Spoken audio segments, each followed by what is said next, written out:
Assalamualaikum warahmatullahi wabarakatuh.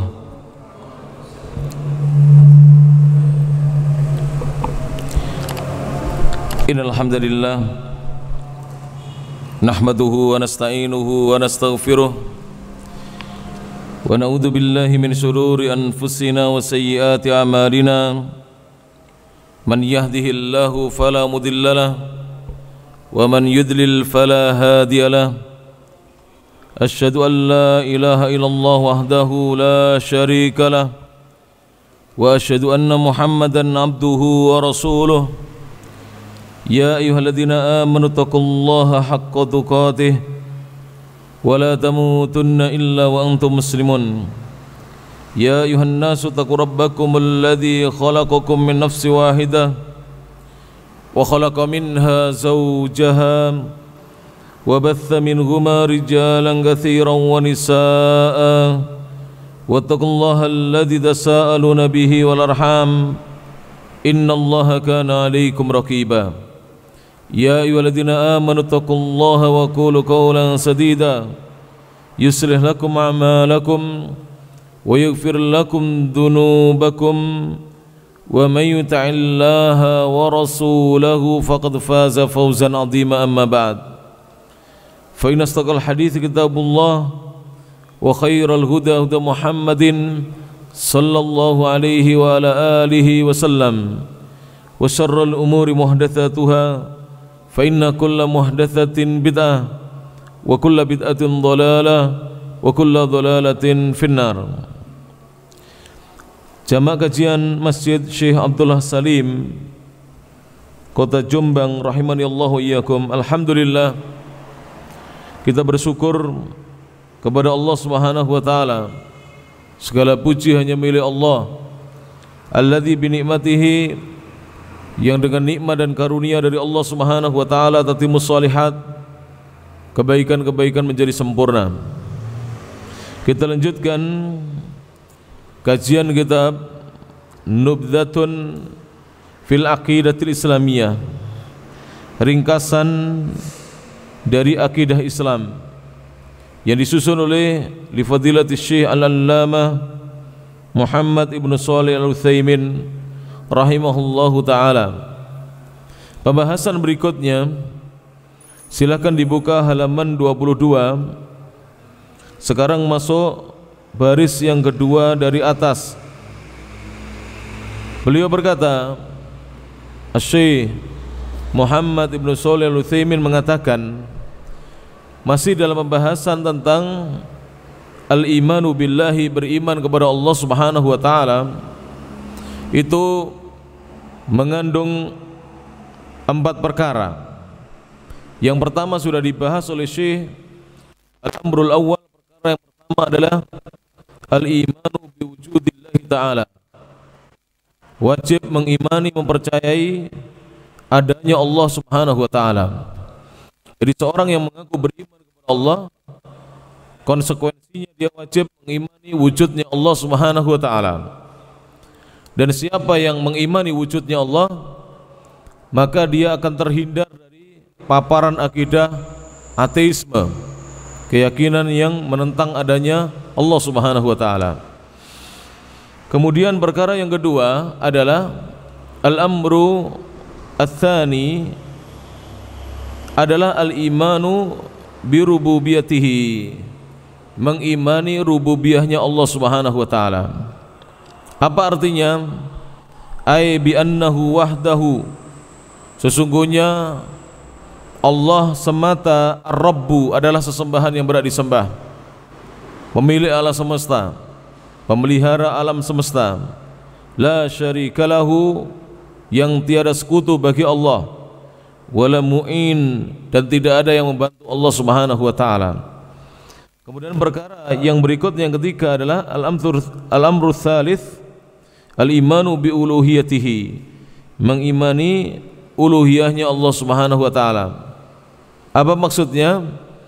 Bi annahu wahdahu al-ilahul haq, sesungguhnya Allah semata adalah sesembahan yang berhak disembah.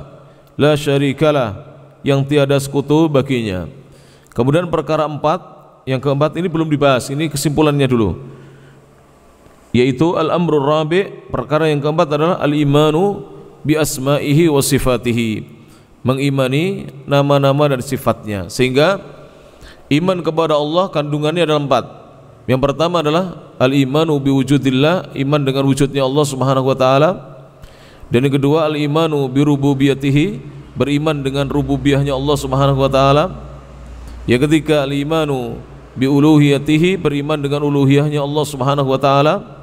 Dan yang keempat al-imanu bi asma'ihi wa sifatihi, mengimani nama-nama dan sifatnya Allah.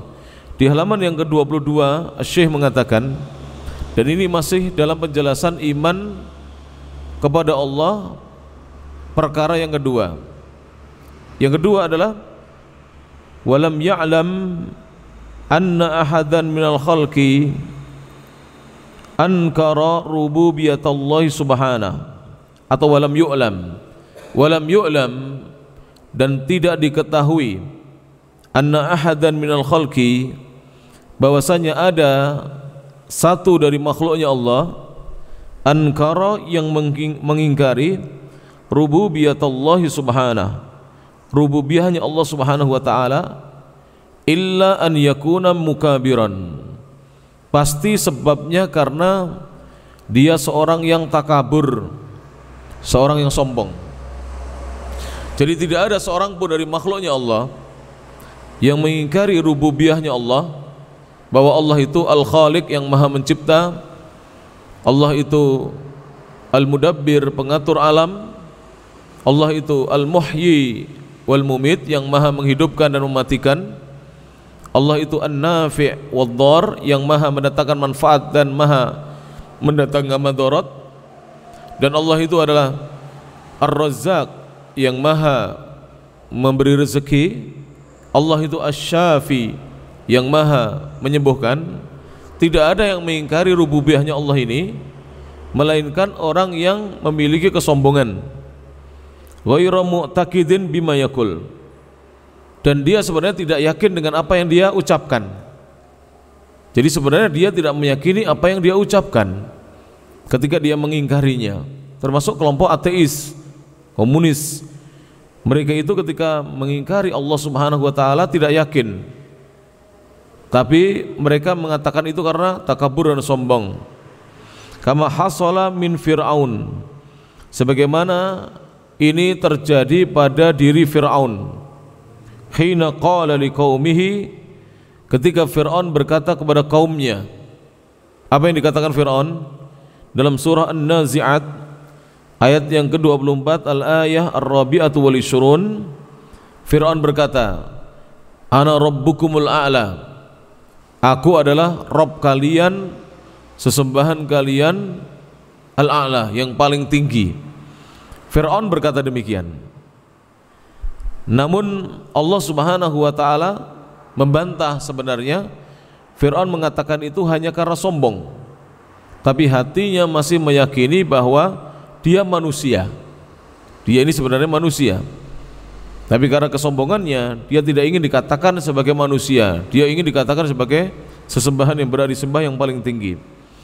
Wa qala, dan Allah berfirman dalam surah Al-Qasas ayat yang ke-38, al-ayah ats-tsaminatu wa tsalathun, Allah menyatakan, ya ayyuhal mala', wahai orang-orang banyak, kata Fir'aun, ma alimtu lakum, aku tidak mengetahui bahwasanya kalian memiliki min ilahin ghairi, sesembahan selainku. Jadi Fir'aun mengatakan kepada orang-orang banyak, wahai khalayak ramai, wahai orang-orang banyak, wahai kaumku, aku tidaklah mengetahui bahwasanya kalian itu memilih sesembahan selainku. Lakin akan tapi dzalika laisa an aqidatin, ucapan Fir'aun itu bukan ucapan yang diyakini oleh hatinya sebenarnya. Jadi fitrahnya itu meyakini Allah sesembahannya, tapi lisannya mengingkarinya karena ketakaburan.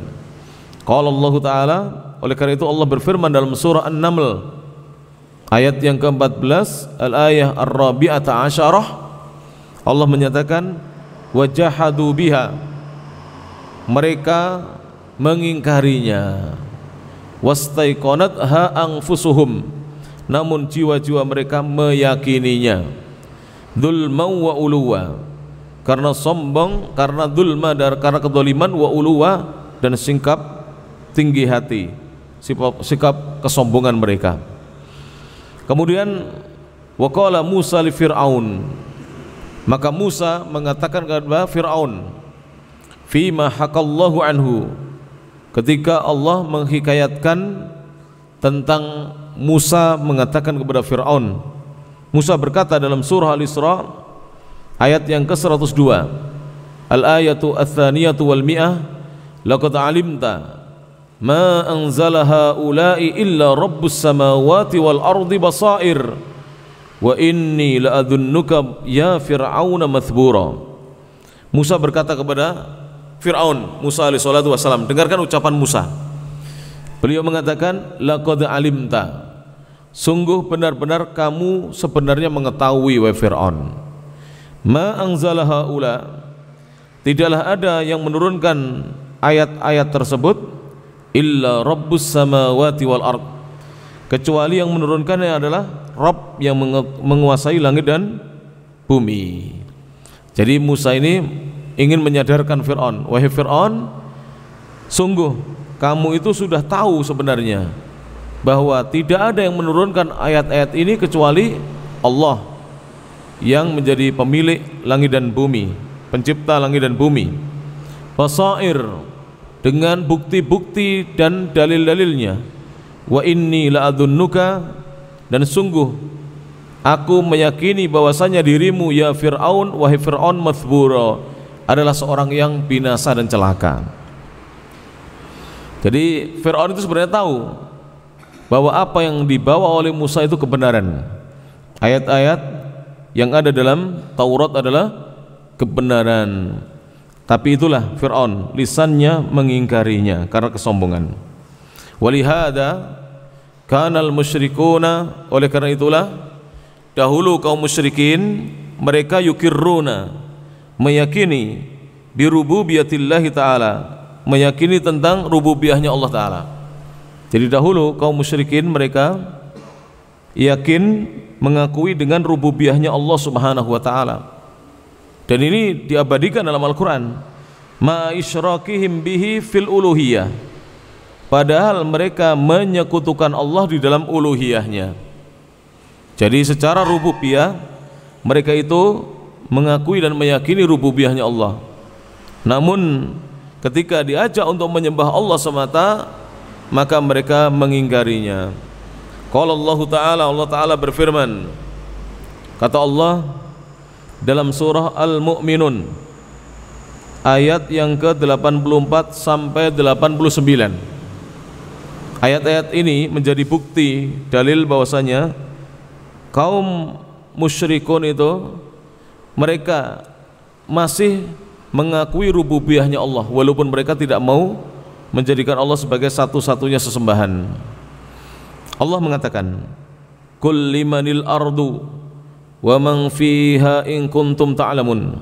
Kul, katakan wahai Nabi Muhammad, limanil ardu, liman, milik siapakah, al ardu, bumi itu, wa man fiha, dan siapa saja makhluk yang ada di bumi, di atas permukaan bumi, in kuntum ta'lamun, jika kalian mengetahuinya. Sayaquluna lillah, mereka akan menjawab itu semuanya milik Allah. Jadi ini nyata ya para jamaah rahmat Allah Subhanahu wa Ta'ala, ketika ditanya milik siapakah bumi dan apa saja yang ada di atas bumi, maka mereka akan menjawab milik Allah Subhanahu wa Ta'ala. Kul afala tadhakkarun, katakanlah, kenapa kalian tidak ingat?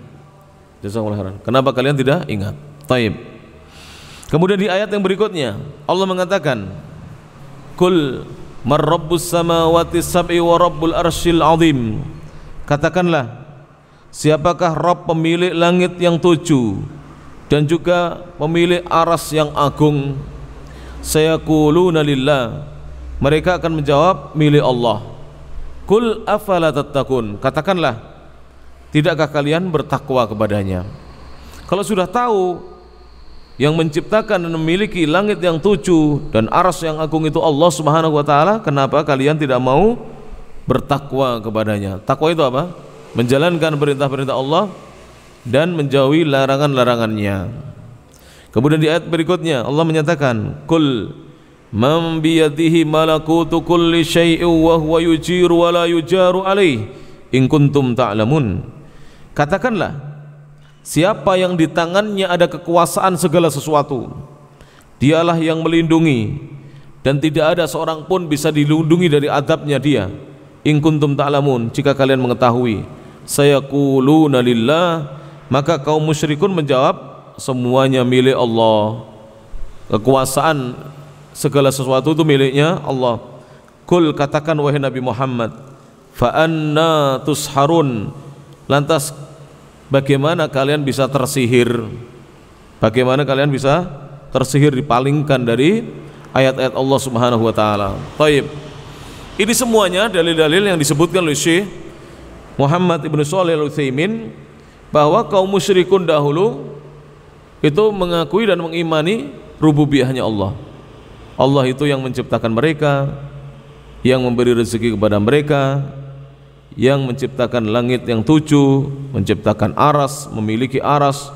Itu semuanya diyakini oleh mereka. Bahkan kekuasaan segala sesuatu itu miliknya Allah Subhanahu wa taala. Allah itu maha melindungi dan tidak ada yang mampu melindungi seseorang dari azabnya Allah Subhanahu wa taala. Namun ternyata mereka tetap tidak mau bertakwa kepada Allah Subhanahu wa taala. Baik. Wa qala Allah taala, dan Allah Subhanahu wa taala juga berfirman dalam surah Az-Zukhruf ayat yang ke-9. Coba dikecilkan sedikit, agak mendengungnya. Kecilkan sedikit aja. Ya. Syukran katsiran. Wa qala Allah taala, Allah taala berfirman di surah Az-Zukhruf ayat yang ke-9, wa la in sa'altahum man khalaqas samawati wal arda la yaqulunna khalaqahunnal azizul alim. Allah mengatakan di surah Az-Zukhruf ayat yang ke-9, wa la in sa'altahum, dan sungguh jika kamu wahai Nabi Muhammad bertanya kepada mereka. Siapa mereka yang dimaksud di sini? Kaum musyrikun. Man khalaqas samawati wal arda, siapakah yang telah menciptakan langit dan bumi? La yaqulunna, sungguh benar-benar mereka akan menjawab, khalaqahunnal azizul alim, yang telah menciptakan langit dan bumi adalah Allah Al-Aziz, yang maha perkasa, Al-Alim, lagi maha mengetahui.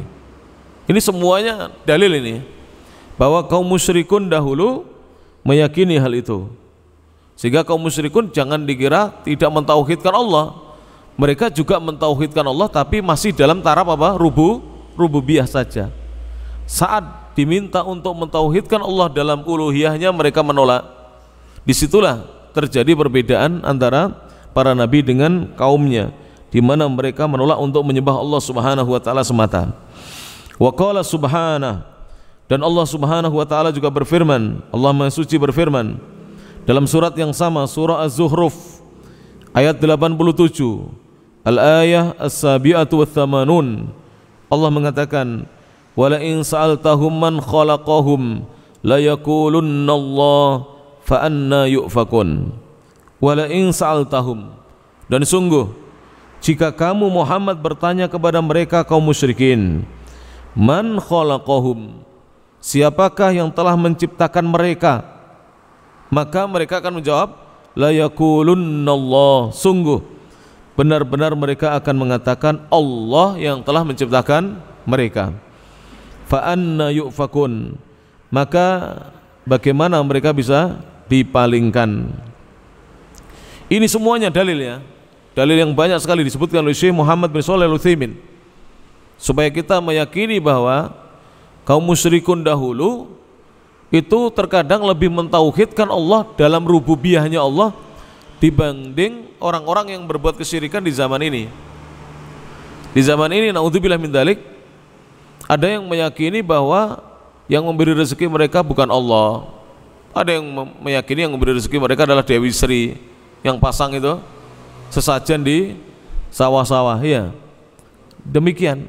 Dan ada yang meyakini bahwa yang bau reksa desa itu bisa menimbulkan bencana di desanya kalau sajennya tidak diberikan. Maka masih banyak ya di desa-desa itu, di perempatan-perempatan, bahkan di kota itu kemarin itu membuang kembang-kembang dan sajen itu di tengah perempatan kota. Di Kediri masih banyak itu para jemaah. Itu berarti rusak rububiyahnya. Rusak rububiyahnya berarti masih ada yang meyakini bahwa ada selain Allah yang bisa mendatangkan madharat, mendatangkan kecelakaan, yang mendatangkan bencana kepada mereka. Naudzubillahi min dzalik. Kemudian Asy-Syaikh berkata, wa amrullahi subhanahu, dan perkaranya Allah yang Maha Suci, syamilun, mencakup, meliputi, lil amril qauni, perkara yang ada di alam semesta, wasyar'i, dan perkara yang diridhoi dan dicintai oleh Allah Subhanahu wa taala. Jadi perintah Allah itu ada yang terkait dengan alam semesta dan ada yang terkait dengan syariatnya. Fakama annahu mudabbirul qauni, sebagaimana Allah itu zat yang mengatur alam semesta, al-qadhi fihi bima yurid, yang memutuskan di alam semesta ini sesuai dengan kehendaknya, hasaba ma taqtadihi hikmatuhu, sesuai dengan apa yang dikehendaki oleh hikmahnya Allah, dituntut oleh hikmahnya Allah. Fahuwa kadzalika, maka dia Allah demikian juga, al-hakimu, adalah al-hakim. Allah adalah zat yang memberikan keputusan fihi, di alam semesta ini, bisyar'il ibadati, untuk disyariatkannya ibadah, wa ahkamil muamalati, dan juga ditegakkan hukum-hukum muamalah. Allah pula yang berhak memutuskannya, hasbama taqtadihi hikmatuhu, sesuai dengan apa yang dituntut oleh hikmahnya Allah. Faman ittakhadha ma'allahi ta'ala musyarri'an, maka barang siapa yang menjadikan bersama Allah ada pembuat syariat selain Allah, maksudnya fil ibadati, di dalam ibadah-ibadah, au hakiman, atau hakim yang memutuskan, fil muamalati, dalam perkara-perkara muamalat, faqad asyraka bihi, maka sungguh dia telah melakukan kesyirikan kepada Allah, menyekutukan Allah. Jadi kalau ada yang meyakini bahwa selain Allah berhak untuk mendatangkan syariat di dalam ibadah-ibadah dan juga menjadi pemutus dalam muamalah-muamalah, maka sungguh dia telah melakukan kesyirikan kepada Allah Subhanahu wa taala. Walam yuhaqqiq al-iman, dan dia belum mewujudkan keimanannya. Karena iman itu unsurnya ada berapa yang harus diimani? Iman kepada Allah lah ya. Iman itu rukunnya ada 6 ya. Rukunnya ada 6. Yang pertama apa? Al-imanu billah, iman kepada Allah. Yang kedua, wa malaikatihi, iman dengan malaikat-malaikatnya. Yang ketiga, wa kutubihi, iman dengan kitab-kitabnya. Yang keempat, wa rusulihi, iman dengan para utusannya. Yang kelima, wal yaumil akhiri, iman dengan hari akhir, yaitu hari kiamat. Yang keenam, wal iman bil qadari, iman dengan takdirnya Allah, khairihi wa syarrihi, yang baik maupun yang buruk. Dari rukun iman yang 6 ini, rukun iman yang pertama harus terpenuhi 4 unsur supaya imannya benar, yaitu iman dengan wujudnya Allah, iman dengan rububiyahnya Allah, iman dengan uluhiyahnya Allah, dan iman dengan nama-nama dan sifat-sifatnya Allah. Maka seorang yang tidak beriman dengan rububiyahnya Allah, mungkin dia sudah beriman dengan wujudnya Allah, tapi dia tidak beriman dengan rububiyahnya Allah, maka belum dia dikatakan mewujudkan keimanannya, dia belum dikatakan merealisasikan keimanannya. Jadi imannya tidak sempurna seperti ini. Taib. Kemudian yang ketiga, di halaman 23, al-amru tsalitsu, perkara yang ketiga, mimma yatadammanuhul imanu billahi, termasuk perkara yang dikandung oleh keimanan kepada Allah, adalah al-imanu bi uluhiyatihi, beriman dengan uluhiyahnya Allah Subhanahu wa taala. Ai artinya bi annahu wahdahu, bahwasanya dia Allah semata, Al-ilahu, sesembahan, al-haqqu, yang berhak untuk disembah. La syarika lahu, yang tiada sekutu baginya. Wal ilahu, dan kata-kata al-ilah bimakna al-ma'luh. Al-ilah itu apa artinya? Sesembahan. Ini semakna dengan kata al-ma'luh, zat yang disembah, zat yang diibadai. Ai al-ma'bud, yaitu zat yang diibadai. Hubban, dengan kecintaan, dengan dasar cinta. Wa ta'dhiman, dan dengan dasar pengagungan. Diibadai karena cinta dan karena pengagungan kepadanya. Maka dari itu, ya, para jamaah sekalian rahmat Allah Subhanahu wa taala, kalimat tauhid asyhadu an la ilaha illallah itu jangan sampai kita keliru mengartikannya. Sebab kalau sudah keliru kita dalam memahami artinya, maka kita pun akan salah di dalam menerapkan konsekuensi dari kandungan kalimat la ilaha illallah. Saya ingatkan ya, asyhadu itu artinya aku atau saya bersaksi. An la ilaha, bahwasanya tidak ada ilah. Ilah itu sesembahan, tidak ada zat yang berhak disembah.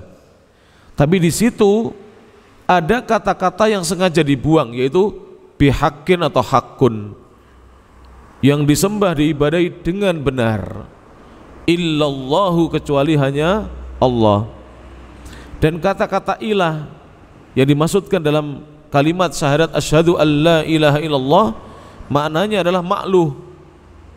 Dan ma'luh itu muradif, sama dengan kata, ya, sinonim dengan kata ma'bud artinya. Oleh karena itu para ulama ketika mengartikan la ilaha illallah artinya adalah la ma'buda bihaqqin illallah, tidak ada atau tiada sesembahan yang berhak disembah kalau mau dilengkapi dan diibadai dengan benar melainkan hanya Allah. Dan jangan diartikan tidak ada Tuhan kecuali Allah. Salah. Kenapa salah? Secara bahasa ilah itu tidak bisa diartikan Tuhan. Kalau diartikan Tuhan harus ditambah Tuhan yang berhak disembah, harus tambah demikian. Kenapa? Karena makna Allah ya'lahu itu artinya menyembah atau beribadah maknanya. Dan kata ilah wazannya kalau kita belajar bahasa Arab fi'al, artinya ma'luh, yang disembah. Berarti tidak ada Tuhan yang berhak disembah seandainya diartikan Tuhan. Tapi yang tepat bukan itu. Tidak ada sesembahan yang berhak disembah dan diibadahi dengan benar illallahu, kecuali hanya siapa? Allah Subhanahu wa taala. Maka kalimat tauhid atau syahadatu tauhid ini mengandung dua konsekuensi, dan inilah yang disebut dengan dua rukunnya syahadat la ilaha illallah. Rukun pertama kata-kata la ilaha. Rukun kedua adalah illallahu. La ilaha ini ar-ruknul awal, rukun yang pertama. Apa artinya? Nafyun, penafian, peniadaan. Kemudian illallahu, kata-kata illallah artinya kecuali hanya Allah, ini adalah itsbatun. Kata-kata yang berisi itsbat. Itsbat itu apa? Penetapan, penegasan.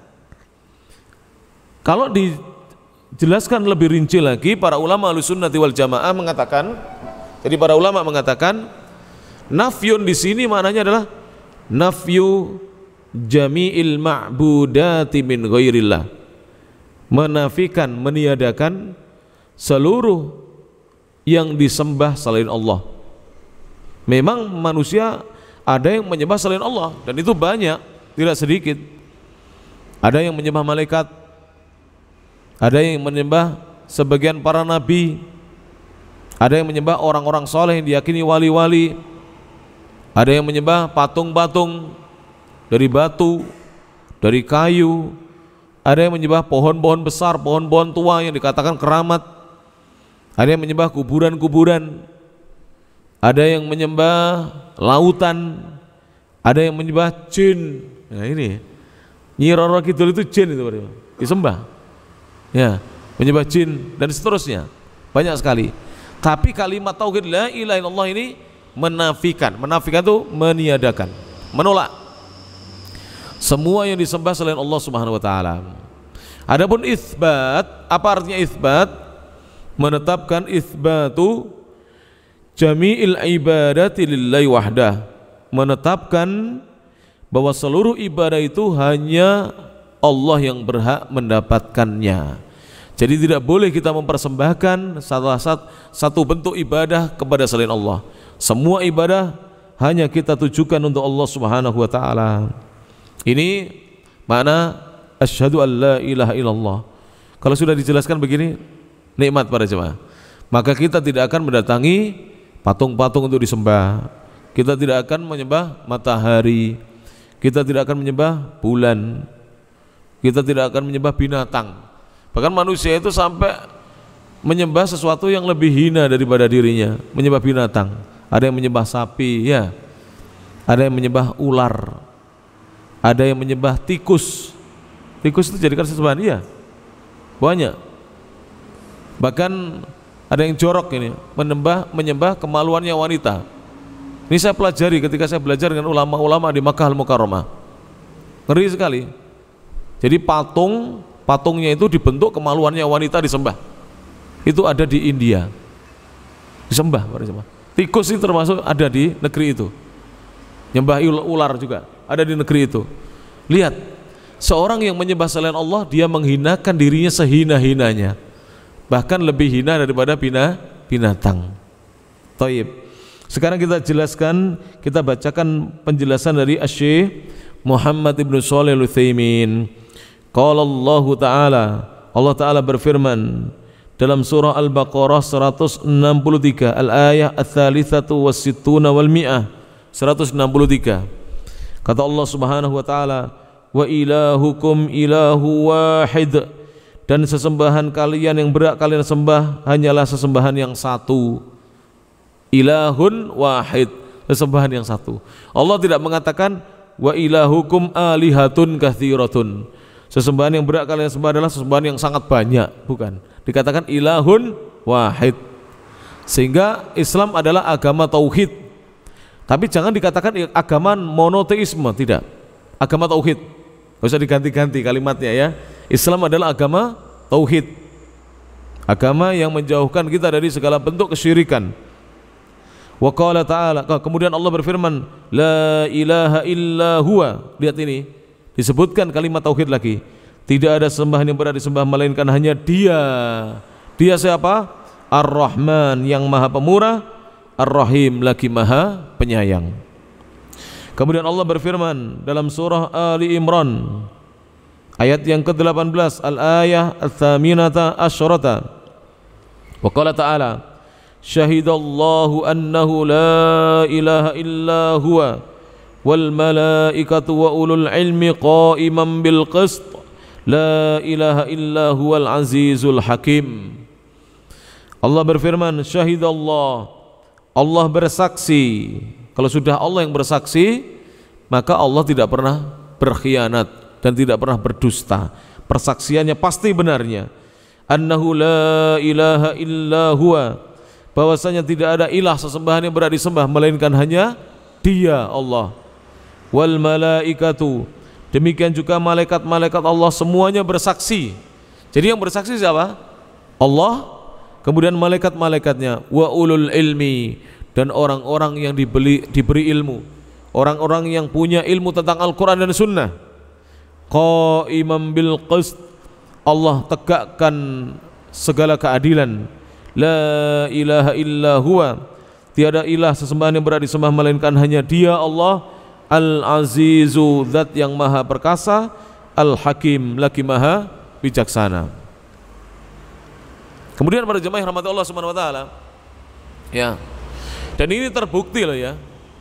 Orang-orang yang menyekutukan Allah itu apabila ditimpa musibah, itu yang diucapkan adalah kalimat-kalimat seruan panggilan kepada Allah. Panjenengan punya tidak para jemaah?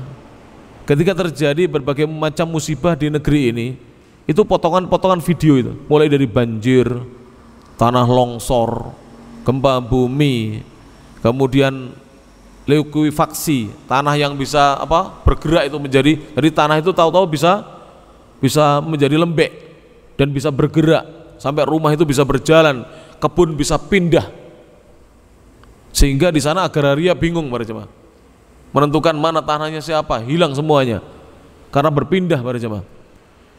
Saya tanya itu, ketika itu siapa yang dipanggil? Sesembahan selain Allah atau Allah yang dipanggil? Allah yang dipanggil, ya. Ada itu video-videonya, saya simpan di Facebook saya bisa nyari itu. Saya simpan, sengaja saya simpan karena ini bekal saya untuk dakwah. Ternyata dipanggil siapa? Allah.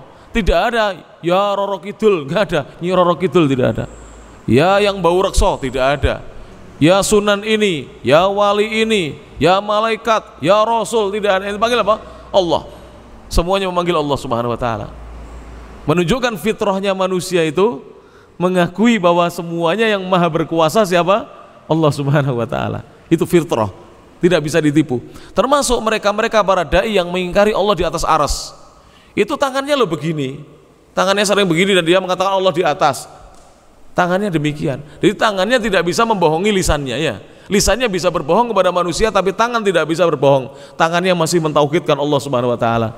Dia kalau mengatakan begini, kita minta kepada yang maha di atas, loh lupa lisannya tadi mengingkari Allah di atas arasnya. Maka ini para jamaah penting sekali kita mengkaji akidah Islam. Benar ini, kita tidak sedang menghukumi sebagian kaum muslimin, tapi kita sedang membacakan ayat-ayat Allah Subhanahu wa taala agar kita benar di atas akidah yang diajarkan oleh Rasulullah sallallahu alaihi wasallam. Baik. Kemudian Asy-Syaikh berkata, "Wa kullu man ittakhadha ilahan ma'allahi." Wa kullu man, dan semua orang, ittakhadha yang menjadikan ada ilahan, sesembahan, ma'allahi bersama Allah, sesembahan lain bersama Allah, ya'budu, dia menyembah min dunihi selainnya, fa uluhiyatuhu, maka uluhiyahnya dia, tauhid uluhiyahnya dia batilatun, menjadi batal.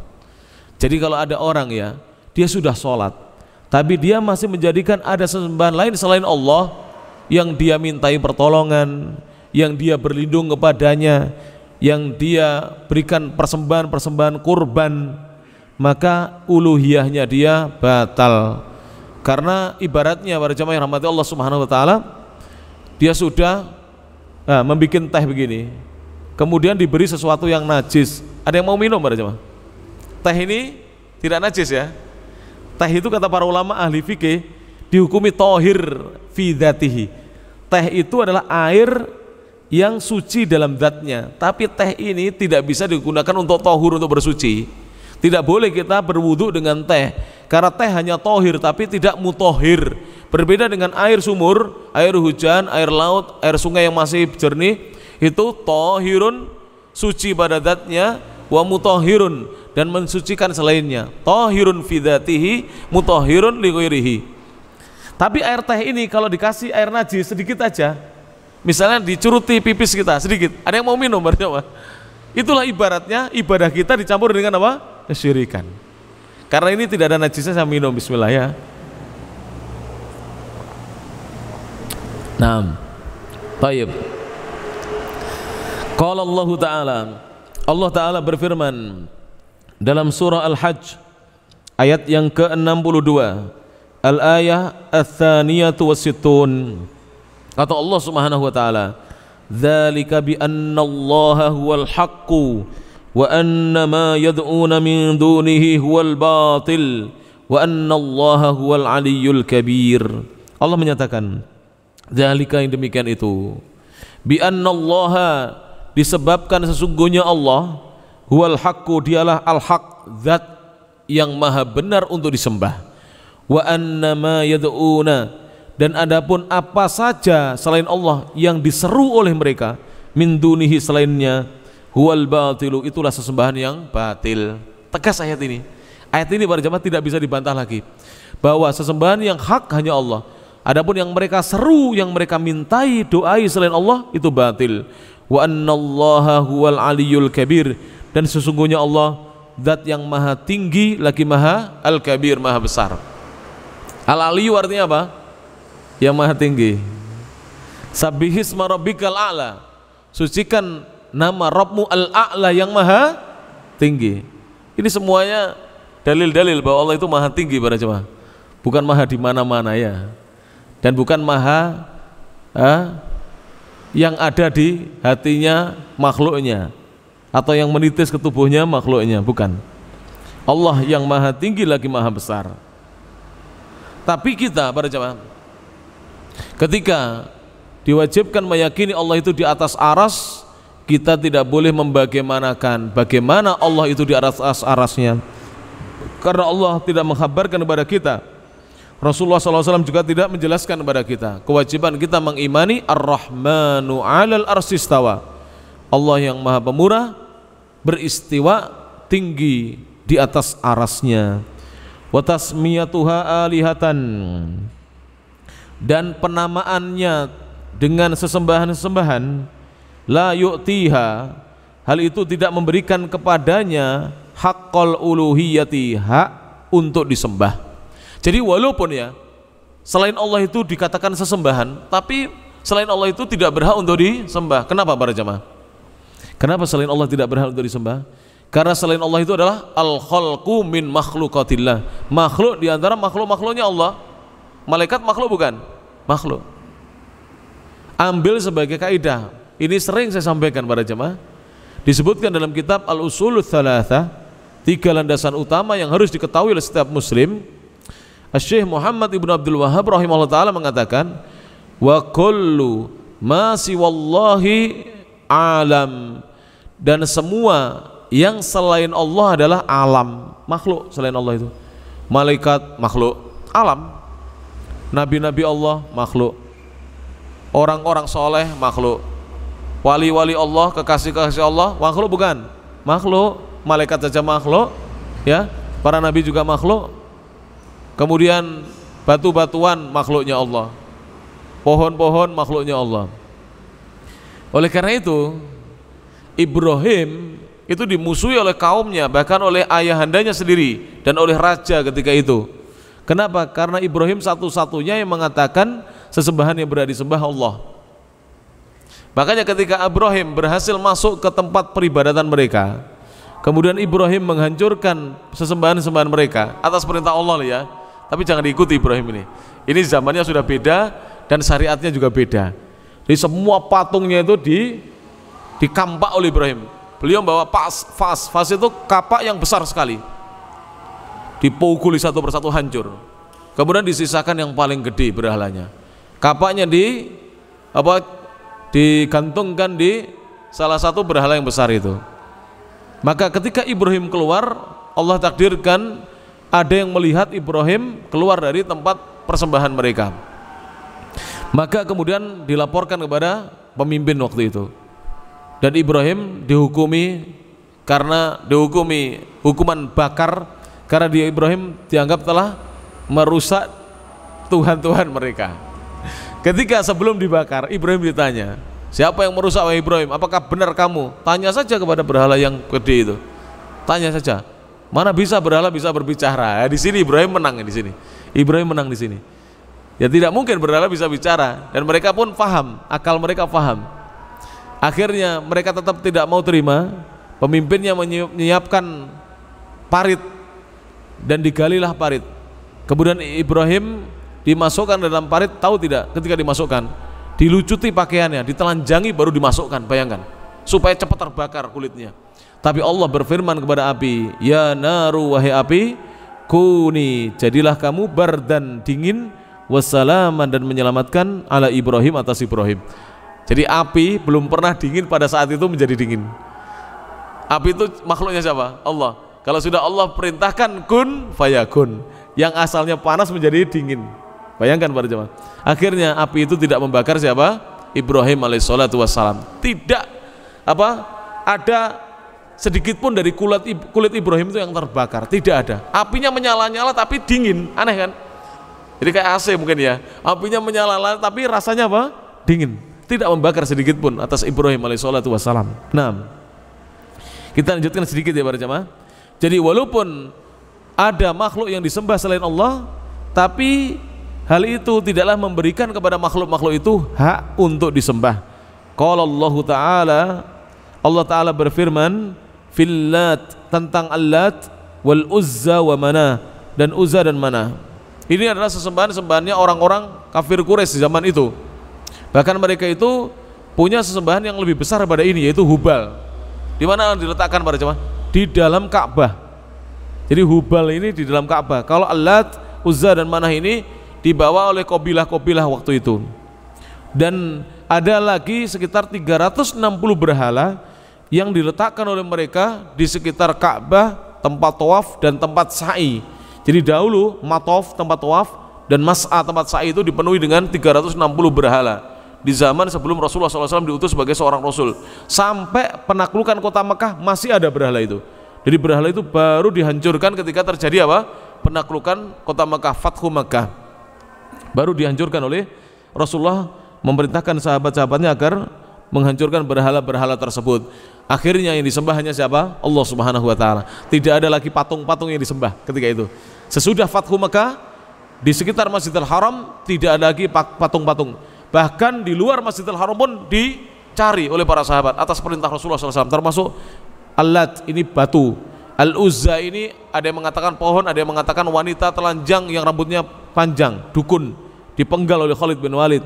Kemudian Manah juga batu. Ini semuanya sudah dihancurkan oleh para sahabat Rasulullah SAW atas perintahnya Rasulullah SAW. Allah berfirman, kata Allah dalam surah An-Najm ayat yang ke-23, in hiya illa asma'un sammaitumuha antum wa aba'ukum ma anzalallahu biha min sultan. In hiya, tidaklah dia, illa asma'un, kecuali hanya sekedar nama-nama, sammaitumuha antum, kalian yang telah memberi nama berhala-berhala itu, wa aba'ukum, dan bapak-bapak kalian, nenek moyang kalian, ma anzalallahu biha min sultan. Allah tidak pernah menurunkan terhadap berhala-berhala itu ada keterangannya. Tidak ada keterangan dalam Al-Quran dan dalam kitab-kitab sebelumnya perintah untuk menyembah berhala-berhala itu. Jadi rata-rata berhala itu bikinannya manusia sendiri. Bahkan orang-orang Makkah dahulu ya, itu kalau tidak punya batu atau kayu untuk dibuat berhala, itu membuat adonan dibentuk apa? Berhala. Nanti disembah. Kalau lapar, walaupun riwayatnya berselisih oleh para ulama ya, tapi ahli sejarah menyebutkan kalau lapar nanti Tuhannya dimakan sendiri. Jadi kalau lapar Tuhannya dimakan sendiri. Naudzubillah min dzalik. Ini terjadi, ini bukan tidak terjadi. Terjadi para jemaah yang rahmati Allah Subhanahu wa taala. 6.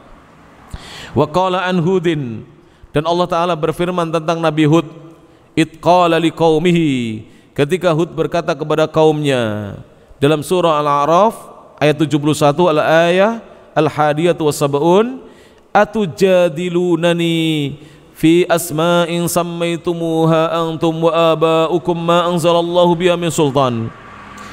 Atujadilunani, apakah kalian wahai kaumku mendebat diriku, fi asma'in, tentang nama-nama berhala, sammaitumuha antum, yang kalian memberi nama berhala-berhala tersebut, wa aba'ukum, dan juga bapak-bapak kalian memberi nama, ma anzalallahu biha min sultan, Allah tidak pernah menurunkan keterangan tentangnya.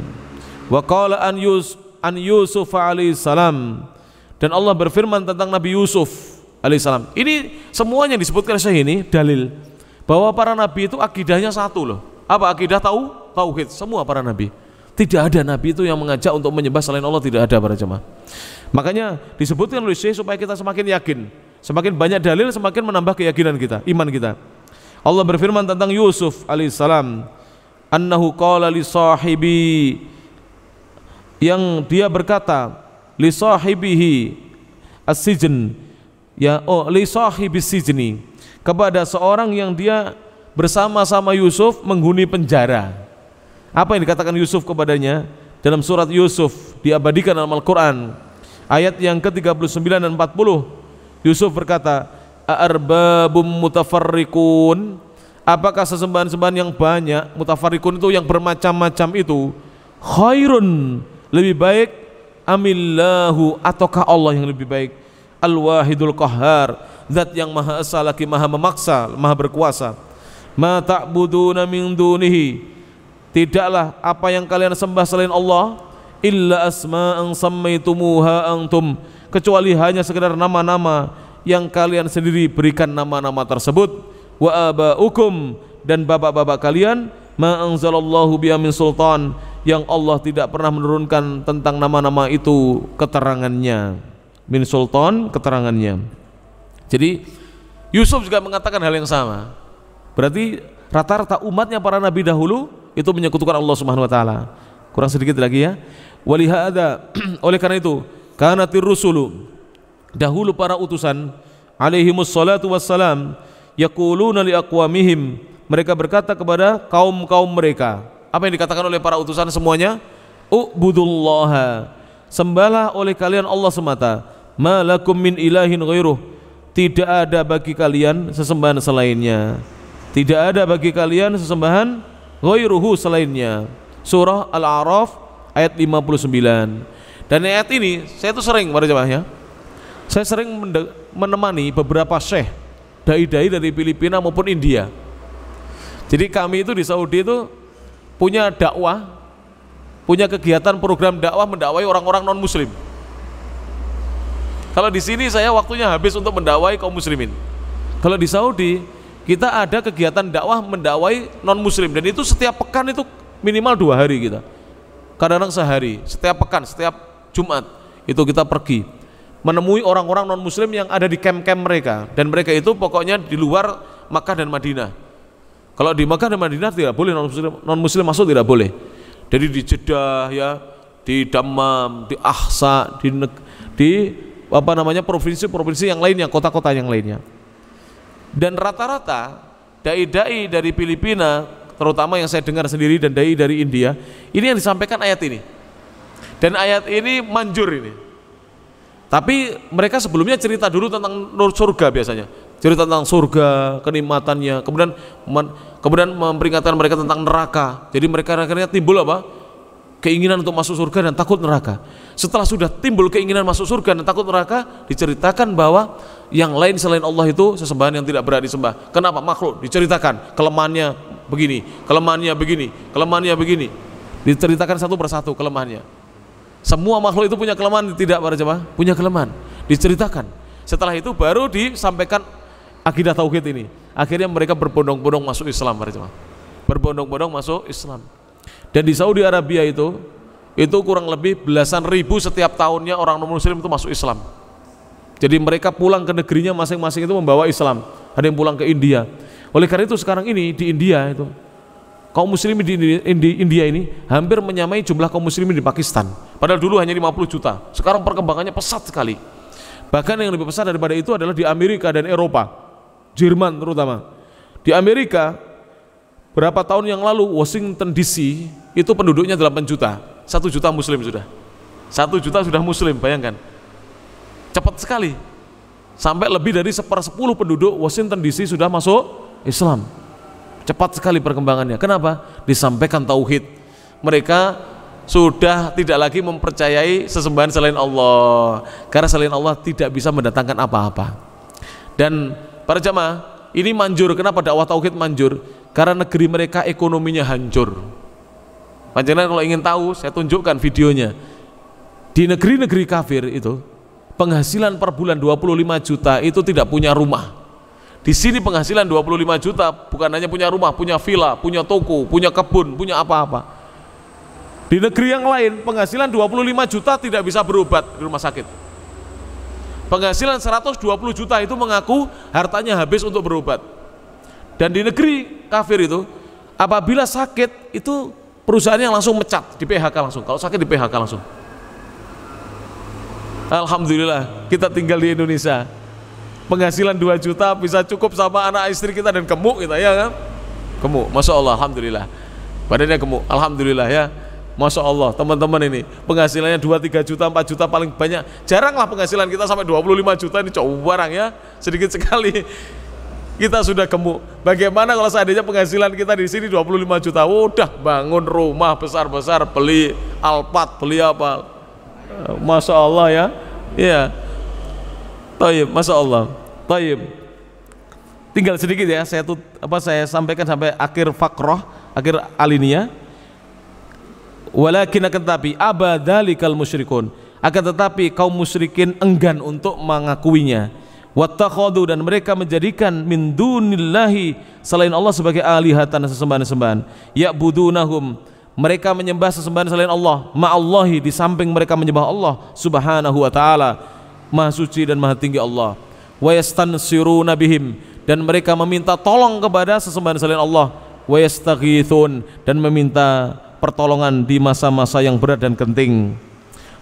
Jadi itu yang dilakukan oleh mereka. Na'udzubillahi min dzalik. Mudah-mudahan apa yang disampaikan ini bermanfaat. Kita cukupkan sampai di sini ya, insyaallah. Kita akan lanjutkan dalam pertemuan-pertemuan yang akan datang.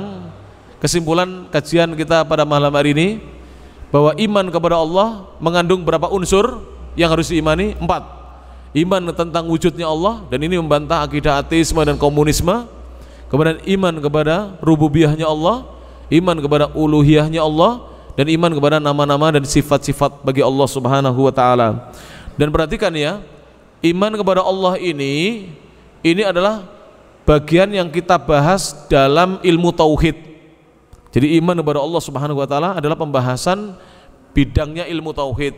Adapun iman kepada selain Allah, kepada malaikat dan seterusnya, itu bidangnya akidah Islam. Jadi akidah Islam itu membahas semuanya. Oleh karena itu, kenapa kitab ini disebut dengan akidah Islam? Karena di dalamnya akan membahas tentang iman kepada malaikat, kepada kitab-kitab, para rasul, hari akhir yaitu hari kiamat, dan takdirnya Allah. Seandainya hanya membahas tentang iman kepada Allah, berarti pembahasan seputar apa? Tauhid. Sudah paham para jamaah ya? Jadi iman kepada Allah itu pembahasan tauhid. Dan hendaknya kita belajar tauhid. Yang kita dulu sebelum hijrah, sebelum kenal sunnah, kita tidak kenal tauhid, alhamdulillah Allah kenalkan kita dengan tauhid. Bagaimana seandainya kita meninggal dunia kita tidak mengenal tauhid para jamaah? Itu kesesaran abadi. Kalau seorang wafat tidak mengenal tauhid, karena hanya ahlu tauhid yang bisa masuk surga. Selain ahlu tauhid tidak akan bisa masuk surga. Dan ahlu tauhid itu walaupun memiliki dosa besar, ada harapan untuk diampuni dosa-dosanya oleh Allah subhanahu wa ta'ala. Terlebih kalau dia sebelum meninggal sudah mau bertobat. Terlebih jika sebelum meninggalnya mau bertobat kepada Allah subhanahu wa ta'ala. Oleh karena itu saya mengajak kepada diri saya pribadi dan antum sekalian, ayo perbanyak taubat para jamaah. Alhamdulillah kita sudah belajar tauhid, tinggal kita perbanyak apa? Taubat. Supaya ketika kita meninggal dunia nantinya kita tidak punya dosa-dosa. Kalau kita tidak punya dosa, insya Allah langsung masuk surga. Tapi jika masih punya dosa, menunggu keputusan Allah. Jika Allah berkehendak Allah mengampuni, jika tidak berkehendak Allah menghukum sesuai dengan dosa-dosanya. Tapi ahlu tauhid tidak akan kekal dalam api neraka. Yang kekal dalam api neraka adalah orang-orang yang menyekutukan Allah subhanahu wa ta'ala. Demikian bisa disampaikan. Kurang lebihnya mohon maaf. Akhirul kalam, subhanakallahumma bihamdik, asyhadu an la ilaha illa anta, astaghfiruka wa atubu ilaik. Wa akhiru da'wana anil hamdulillahi rabbil alamin. Tsumma assalamu alaikum warahmatullahi wabarakatuh.